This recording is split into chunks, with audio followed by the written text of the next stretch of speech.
I always believed getting old would bring me peace. You raise your kids, bury your husband, and you hope the rest of your days will be quiet and warm. But life doesn't always follow your dreams. Sometimes it throws you into a storm when you least expect it. It all started the day I fell. It was just a small trip on the stairs, nothing dramatic, but when you're 78, small things become big fast. I broke my hip, and after a short stay in the hospital, the doctor looked me straight in the eye and said, "You can't live alone anymore, Margaret." So I moved in with my son Adam and his wife Jennifer. At first, it seemed like a blessing. Jennifer smiled a lot, too much now that I think about it. She welcomed me with hugs and sweet words. "You'll love it here, Mom," she said. "We're family." She set up a little corner in the living room for me. Not a room, just a small space with a curtain and a recliner. I didn't mind. I told myself, it's temporary. They're helping me. Be grateful. For a while, I believed her smiles, but then things started to change. First, she forgot to bring my medicine. One evening I asked, "Jennifer, did you bring my blood pressure pills?" She smiled and said, "Oh dear, I was so busy. You'll survive one night, won't you?" She laughed like it was funny, but it wasn't. My chest felt tight the whole night. Then the fridge was locked. Yes, locked. One night I woke up with hunger gnawing at my belly. I shuffled to the kitchen quietly so I wouldn't wake anyone, but the fridge wouldn't open. There was a shiny lock on the handle. I just stood there in the dark, staring at it, feeling like a stranger in a house that used to be mine. "Jennifer," I asked the next morning, "why is the fridge locked?" "Oh, it's just so the kids don't sneak snacks at night," she said. But the kids had their own snack drawer. I knew that. She didn't look me in the eyes when she said it. That's when I started hearing things, not in my head, out loud. Jennifer talking to her friends on the phone. "She's just sitting there, doing nothing, eating all our food." Or, "I'm not running a nursing home here." Every word was like a needle, sharp and small, but enough of them and they bleed you dry. But the worst came one rainy Tuesday. She made stew that evening. The house smelled strange, not like beef or chicken or anything I knew. I thought maybe she was trying something new. She brought me a bowl and placed it on the table with a strange smile. "Here you go, Margaret," she said. "Enjoy." I took one bite. My mouth froze. The taste was off, oily, gritty. There was no salt, no herbs, just this foul smell and taste that made my stomach turn. "What kind of stew is this?" I asked quietly. She looked at me and laughed. "Oh, don't worry. Buster and I are eating the same thing." She pointed at the dog. I blinked. "Buster?" She grinned. "It's healthy. You should be grateful I even made you something." Grateful. That word again, like I was some burden she dragged through life. That night I couldn't sleep. I lay in my recliner, the taste still on my tongue, my hands trembling. I felt old, not just in my bones, but in my soul, like I didn't matter. But deep inside me, something stirred, something sharp, a spark of anger. I wasn't stupid, and I wasn't blind. So the next morning, I waited until she left to go to the store. I shuffled to the trash bin in the garage. I knew she'd thrown the packaging away. She was lazy like that. And there it was, right on top, a shiny purple box that said, "Gourmet Chicken Dinner for Senior Dogs." My hands shook as I picked it up. I read the back, words like beef liver, chicken meal, and not for human consumption. I stared at it for a long time. Then I did something I'd never done before. I took out my phone, the one with the giant buttons my grandson Ryan bought me, and took pictures of the box. I took photos of the trash, of the label, of everything. That night, while they watched TV, I sat quietly in my corner and started something new. A password-protected journal on my phone. First entry. Today, I found the box. She fed me dog food, and she smiled while doing it. I wrote everything I could remember. I didn't cry, not yet. I didn't scream. I just wrote. Because something told me this wasn't over. And if I wanted to be heard, really heard, I'd need proof. The next day, Jennifer made sandwiches. I pretended to eat mine, then wrapped part of it in a napkin and slipped it into my sweater pocket. Later, when no one was looking, I opened it, and sure enough, it smelled like something I wouldn't even feed a raccoon. I wrote again, took more photos, saved more evidence. Every day, I became less scared and more angry. She thought I was weak.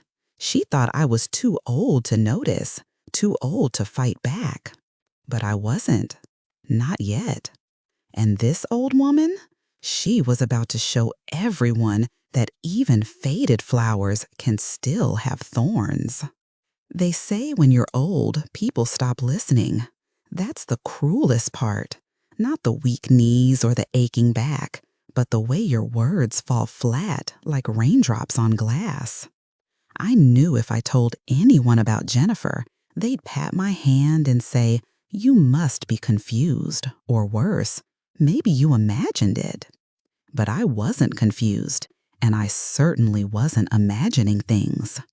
I needed someone who would listen, someone who still believed I had a voice. That someone was my grandson, Ryan.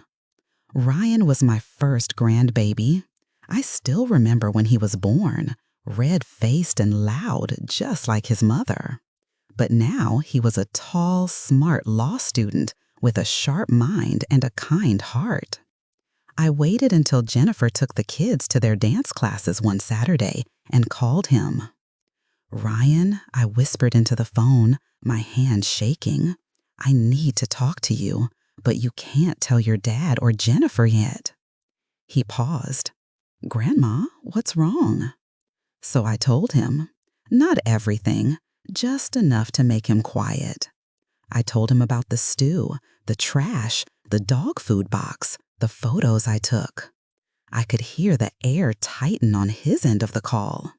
"She did what?" he said in a voice low and angry. "I've been writing it down, Ryan. I started a journal on my phone, and I took pictures." "Good," he said quickly. "That's good. Don't stop. Keep writing, keep taking photos, and hide them somewhere safe. I believe you, Grandma." Tears rolled down my cheeks when he said that. I hadn't even realized how badly I needed someone to believe me. He told me to play it smart. Don't confront her yet. You need more. The more you have, the better chance we have of stopping her. And so, I became a detective in my own home. Every day, I watched. Every night, I listened. Jennifer kept ordering the same dog food. I found the shipping boxes hidden in the garage. I took pictures. I copied down the company's name, the barcode, the ingredient list. I even took one of the unopened cans and slid it under my recliner cushion. But I needed someone to confirm what I already knew, that it was unsafe for me. So I called an old friend, Helen. Helen had been a nurse for 40 years. We went to church together before my fall. She had kind eyes and a voice like warm soup. I asked her to come over while Adam was at work and Jennifer was out with the dog. She arrived with a scarf wrapped around her head and reading glasses on her nose. I showed her the box, the can, the pictures. She didn't laugh. She didn't doubt. She just read. Then she looked at me and said, "Margaret, this isn't food, not for humans. These ingredients could hurt you, especially at your age." She even wrote me a note, an official-looking statement with her nurse's license number at the bottom, saying the food was not fit for human consumption and could be dangerous to someone elderly. I felt like I could breathe for the first time in weeks. Ryan called that night. I told him about Helen's letter, and he nearly shouted with excitement. That's huge, Grandma. That's exactly what we need. Keep everything. Do not throw anything away. He helped me back up all my photos to a secret folder.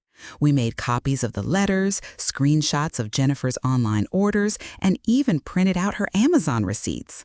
I hid everything in an old cookie tin in the laundry room, underneath a pile of socks no one ever touched. One night, I heard Jennifer on the phone. She was pacing in the kitchen talking to someone. I swear I'm doing everything for her, but she's so ungrateful. I feed her, I clean after her, and she still acts like I'm the bad guy? I clenched my fists. Ungrateful?